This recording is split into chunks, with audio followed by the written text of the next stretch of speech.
हम लोग जिस सीरीज़ में पढ़ रहे थे उसमें भारतेंदु के बारे में बहुत सारी चीज़ें जानी, उनके जीवन के बारे में जाना, उनके साहित्य के बारे में जाना। लेकिन आपको ये भी जानना होगा, हमें ये भी जानना होगा कि भारतेंदु ही वो रचनाकार थे जिन्होंने जिनके नाटकों से आधुनिक साहित्य की, आधुनिक गद्य की शुरुआत होती है। इसलिए नाटक जैसी विधा, जो कि बहुत ही प्राचीन विधा है भारतीय साहित्य की, और नाटक किस प्रकार से रंगमंच और लेखन दोनों ही माध्यम से उसका संवाद आम आदमी तक बहुत जल्दी पहुंच जाता है। क्योंकि नाटक में अभिनय को देख करके अनपढ़ या पढ़ा लिखा हर कोई उस चीज़ को समझ सकता है। उसके लिए भाषा अगर वो नहीं भी जानता है तो भी वो उसको समझ लेगा। इसलिए नाटक कम्युनिकेशन का सबसे अच्छा माध्यम है और सबसे प्रभावी माध्यम है। वो फिल्म की तरह है। जिस प्रकार से हम भारतीय भाषाएं या विदेशी भाषाओं की बहुत सारी फिल्में देखते हैं, हमें उनकी भाषाएं चाहे नहीं आती हो, लेकिन हम बहुत सारी चीज़ें उस मोड से, उसके एक्शन से, उसके हाव भाव से समझ जाते हैं।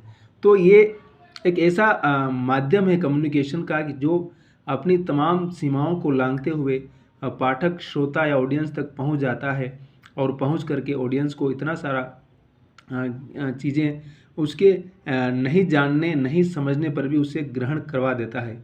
इसलिए देखिए इसमें क्या है, नाटक भारतीय साहित्य में क्या नाटकों की स्थिति रही, क्या परंपरा रही, वो बता रहे हैं कि भारतीय साहित्य में श्रेष्ठ संस्कृत नाटकों की एक लंबी परंपरा है, किंतु 10वीं शताब्दी तक आते आते इसका कम हो जाती है। फिर ब्रज भाषा में कुछ नाटक लिखे गए थे और रामायण नाटक, बनारसी दास, समय सार, रघुराज नागर, सभा सारा, ये सब लिखे गए जाते हैं।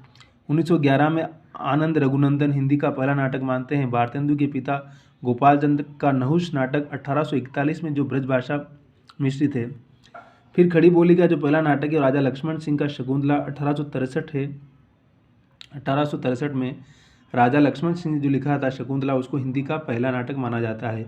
वह कालिदास के शकुंतला का असल में अनुवाद है। वो खड़ी बोली द्वारा भारतेंदु लिखित नाटक विद्या सुंदर 1868 बांग्ला से अनुदित है। ये भी विद्या सुंदर भारतेंदु जी ने बांग्ला से अनुवाद किया था हिंदी में। इसी वर्ष शीतला प्रसाद त्रिपाठी का जानकी मंगल नाटक लिखा गया और इसी वर्ष बनारस में उसका अभिनय भी हुआ था, है ना।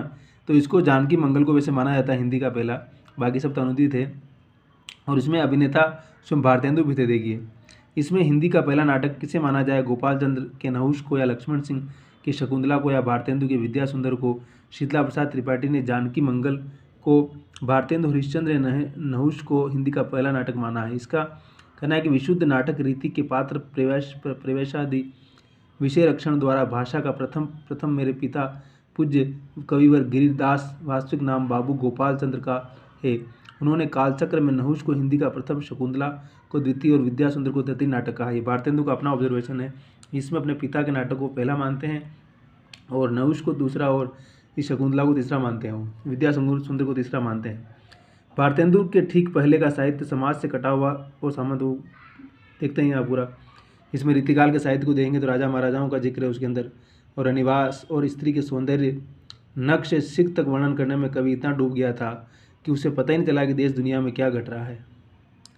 वो सौंदर्य का इतना उपासक हो गया, इतना अधिक स्त्री के अंगों में, उसके स्तनों में और उसकी योनि में कैसे था, इतना घुस गया कि उसके बाहर की दुनिया में क्या हो रहा है उससे कोई लेना देना नहीं था उसका। शायद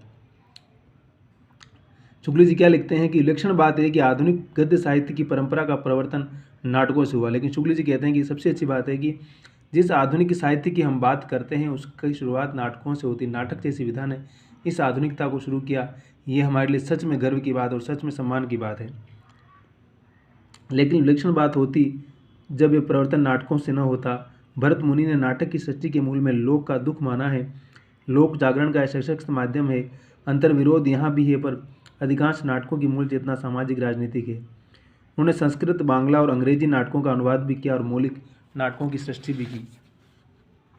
विद्या सुंदर, रत्नावली, मुद्रा राक्षस, सत्य हरिश्चंद्र, कर्पूर मंजरी, दुर्लभ बंधु आदि अनुदित नाटक और चंद्रावली, प्रेम जोगिनी, भारत दुर्दशा, भारत जननी, अंधेर नगरी, नील देवी आदि उनके मौलिक है। अनुदित नाटक उसके रसिक भामन, रीति मता और राजनीतिक चेतना की अभिव्यक्ति है। मुद्रा राक्षस तो सीधे राजनीतिक से जुड़ा हुआ है। इसका उपसंहार भारतेंदु का अपना है। पे अरि सो छल किए दोष नहीं, मुनि ने यह बतायो। उनके मौलिक नाटकों में अतीत का गौरव गान भी है, किंतु युगानुरूप नई नाट्य परंपरा की शुरुआत भी करते हैं वो, है ना। अंधेर नगरी, भारत दूरदर्शा और प्रेम जोगिनी ऐसे ही नाटक है। तो भारतेंदु के अंदर हमने पहले ही बताया था कि किस प्रकार से ये अतीत के गौरव गान की तरफ भी जाते हैं और आधुनिकता की तरफ भी जाते हैं। तो ये एक कॉन्ट्राडिक्शन, एक अंतर विरोध उनके साहित्य में, उनके जीवन में जो था वो युगीन दबावों के कारण हो, चाहे उनकी साहित्यिक चेतना के कारण हो, चाहे ये एक रचनाकार का अतीत मोह हो, लेकिन ये अंतर विरोध उनके साहित्य में निरंतर नजर आता है। अब भारत दूरदशा जो उनका बहुत ही फेमस नाटक है, आपने पढ़ा भी होगा। अंग्रेज राज सुख साज सजे सब भारी, पे धन विदेश चली जाती अति ख्वारी। अरे अंग्रेजों के राज में सब अच्छा है लेकिन धन जा रहा है बस। वो देखिए उसमें राजभक्ति और देशभक्ति दोनों की बात करते हैं वो। मुसलमानी राज्य में धन विदेश नहीं जाता था, ये पहले ही पढ़ चुके हैं। तो इस प्रकार का ये पूरा जो अंतर विरोध है इनके साहित्य में हमें निरंतर नजर आता है। भारत दूरदर्शा की फौज में एक एक महारथी है, आलस्य धर्म अतिवृष्टि अवृष्टि अव्याधि। ऐसे बाके जवानों के सामने चंगेज खान, नादिर शाह, अदने सिपाही उसके सबसे बड़े महारथी है आलस्य और अनैक्य। इस नाटक के बुद्धिजीवी पात्र हैं संपादक, कवि, वक्ता, प्रभुत्व, महाराष्ट्री और बंगाली। पर ये लोग कर्म से नहीं जुड़े हैं, केवल क्रांतिकारी संपादकीय और ओजस्वी कविताएं लिखने से काम नहीं चलेगा। परमेश्वर और राजेश्वरी के प्रति भारतेंदु का आदर है, पर मध्यकालीन भक्तों के परमेश्वर की शक्ति संपन्नता में उन्हें आस्था नहीं है।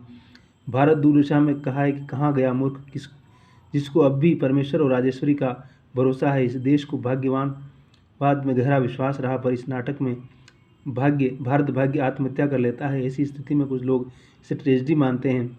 भाग्यवाद के विदा होने पर भारत के जागरण की संभावनाएं बढ़ जाती है, अतः दुखांत न होकर सुखांत न ठहरता है। यह हिंदी का पहला राजनीतिक नाटक है। वो कह रहे हैं कि अगर है कि भाग्य के भरोसे, जो हम बार बार कहते हैं भाग्य की बात की, हमारा तो किस्मत ही खराब है, हम क्या करें।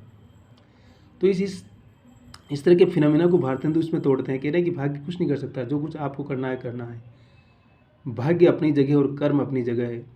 अगर आप कर्म करते हैं व्यवस्थित तरीके से तो भाग्य कुछ भी नहीं है। भाग्य भी कर्म के साथ ही चलता है और वो अपने आप बदल जाएगा और उसको बदलना ही है। लेकिन अगर आप उसके भरोसे ही बैठे रहे तो बहुत मुश्किल है। तो ये उनका एक पहला राजनीतिक नाटक भी, और किस तरह से ये उस मनुष्य की उस आस्था को तोड़ता है जिसमें वो हमेशा किसी के भरोसे बैठा हुआ है और उस भरोसे से आगे बढ़ने से इनकार करता है। उसके अंदर बहुत शक्ति है, ताकत है, लेकिन वो उसका गुलाम है भरोसे का। इसलिए भारतेंदु का सबसे अधिक महत्वपूर्ण नाटक अंधेर नगरी है। इस कथ्य और प्रयोग दोनों ही दृष्टियों से आज भी प्रासंगिक है ना। तो ये अंधेर नगरी आपने पढ़ा ही होगा पूरा कि किस प्रकार से सब कुछ अंधे ही अंधा सब तरफ, तो फिर कैसे परिवर्तन होगा। तो भारतेंदु ने इन सारी चीज़ों को अपने उस नाटकों में लाया और किस तरह से लोक कथाओं, लोक चीज़ों का प्रयोग करके उसको और भी ज़्यादा महत्वपूर्ण बनाया है। तो इस लिहाज से भी इनका महत्वपूर्ण है। लोक कथा और लोक संस्कृति को आधार बनाकर भारतेंदु ने इस नाटक का रूप भी बदल दिया। रामविलास शर्मा ने ठीक ही लिखा है कि उन्होंने यहाँ तक दिखाया कि पुरानी लोक संस्कृति के रूपों को राजनीतिक चेतना फैलाने के लिए किस तरह इस्तेमाल किया जाना चाहिए। इस पर नौटंकी का स्पष्ट प्रभाव है। भाषा की नाट्यमयता का क्या महत्व कहना, लोकोक्तियों मुहावरों को सीधे सड़क से उठाकर नाट्यबिंब में रूपांतरित कर दिया गया है। वस्तुतः भारतेंदु ने संस्कृत नाट्य परंपरा को लोक नाट्य और पाश्चात्य रंग कल्पना से जोड़कर हिंदी रंगमंच को नया रूप दिया था। में क्या गया कि भारतीय और पश्चिमी दोनों को मिलाया था, है ना। तो किस प्रकार से भारतीय जो संस्कृत नाट्य की परंपरा उसमें लोक को लाया और पश्चिम की जो रंगमंच की जो आधुनिक परिकल्पना है उनको जोड़ करके उन्होंने एक नया ही रंगमंच का पूरा कलेवर दिया। और सच में जब समाज बदलता है, समय बदलता है, तो हम उन जड़ताओं के साथ नहीं बल्कि जो नए विचार आते हैं उनके साथ ही हम आगे जा सकते हैं, वही हमारे आगे बढ़ने के कारण होते हैं। उसके बाद कौन आता है इनके बाद, लाला श्रीनिवास दास जो 1851 में का जन्म और 1897 मृत्यु हो जाती है। रणधीर प्रेम मोहिनी और किशोरीलाल गोस्वामी का मयंक मंजरी में नायिका को प्राप्त करने के लिए नायकों के मध्यकालीन शौर्य के दर्शन होते हैं। तो ये भी उसी प्रकार के रीतिकाल का प्रभाव इसके ऊपर दिखता है। फिर राधा कृष्ण दास का महाराणा प्रताप नाटक उस समय का अत्यंत लोकप्रिय नाटक था। राधा कृष्ण दास का नाटक था राणा प्रताप के ऊपर लिखा था, जो मध्यकाल के एक नायक थे। उन पर लिख करके उन्होंने किस प्रकार से अपनी बात कही, ये अपने आप में बहुत ही महत्वपूर्ण और बहुत ही प्रभावशाली नाटक है।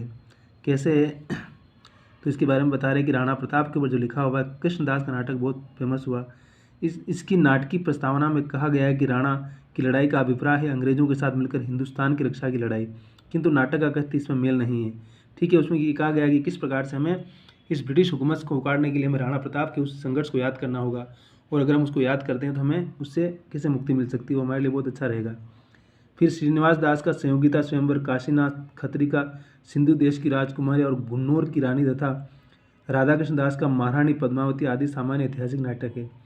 फिर राधाचरण गोस्वामी वृंदावन लाल के प्रसिद्ध गोस्वामी थे। उन्होंने 2 प्रहसन लिखे, तन मन गोसाई जी को अर्पण और बूढ़े मुँह मुहासे। पहले में धर्म गुरुओं की छदम लीलाओं का भंडाफोड़ किया उन्होंने, और दूसरे में परनारी गमन का दुष्परिणाम बताया कि किस प्रकार से आजकल देखिए कितने सारे धर्म गुरु हमारे आसपास हो गए, वो तमाम तरह का ज्ञान बांट रहे हैं जिसका कोई अंत ही नहीं है।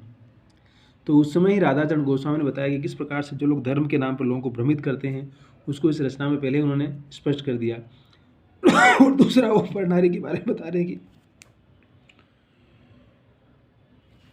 परनारी गमन के क्या दुष्परिणाम हो सकते हैं।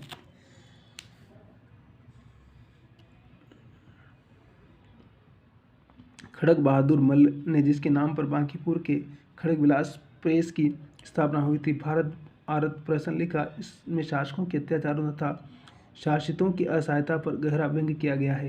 देवकी नंदन ने जयनार सिंह में ओझाई पर तथा मिकादत्त व्यास के देशी घी और चर्बी के व्यवसाय, ये सारी चीज़ें देखी। उसमें हमने कहा ना कि युगीन जो समय था उसमें जिस प्रकार के विषय थे उसी प्रकार के विषय पर जाहिर सी बात रचनाकार लिखेगा।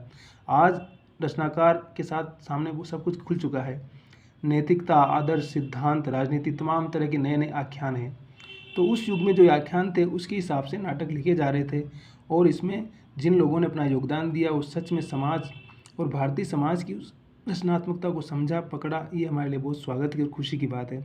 तो ये नाटक विधा किस प्रकार से, जिससे आधुनिक गद्य की शुरुआत होती है, उसमें किस किस प्रकार से भारतेंदु और उनके कुछ साथियों ने नाटक लिखे, बाकी आगे की परंपरा बहुत महत्वपूर्ण है।